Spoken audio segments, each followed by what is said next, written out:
పరిస్థితి ఏమిటంటారు? ఏమంటున్నారంటారు?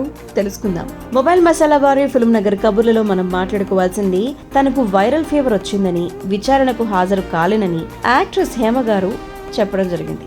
ఎవరికి?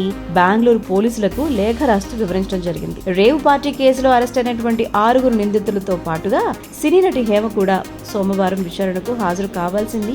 సిసిబి పోలీసులు ఇప్పటికే నోటీసులు అవి జారీ చేశారు. ఈ క్రమంలో తాను జ్వరంతో బాధపడుతున్నట్లుగా తెలిపారు. విచారణకు హాజరు కావడానికి ఇంకాస్త సమయం కావాలి అని చెప్పి కోరారు. అయితే హేమ అభ్యర్థనను సిసిబి పోలీసులు పరిగణలోనికి తీసుకున్నట్లుగా తెలుస్తోంది. విచారణకు గైర్హాజరైనటువంటి హేమకు కొత్తగా నోటీసులు పంపించేందుకు సిద్ధమవుతున్నట్లుగా సమాచారం అన్నమాట. మరోవైపు సోమవారం ఉదయం సోషల్ మీడియా ద్వారా ఫేస్బుక్ లైవ్ లో మాట్లాడారు. మనం తప్పు చేయనంత వరకు ఎదుటి వాళ్లకు భయపడాల్సిన అవసరం లేదు. ఒకవేళ మనం తప్పు చేసినా దేవుళ్ళం కాదు కదా, పొరపాటు జరిగినా సారీ చెప్పొచ్చు.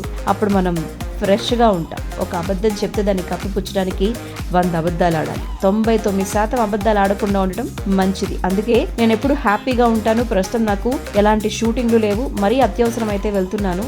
మరో 3 నెలలు ఖాళీగా ఉంటాను అని చెప్పి వారు చెప్పడం జరిగింది.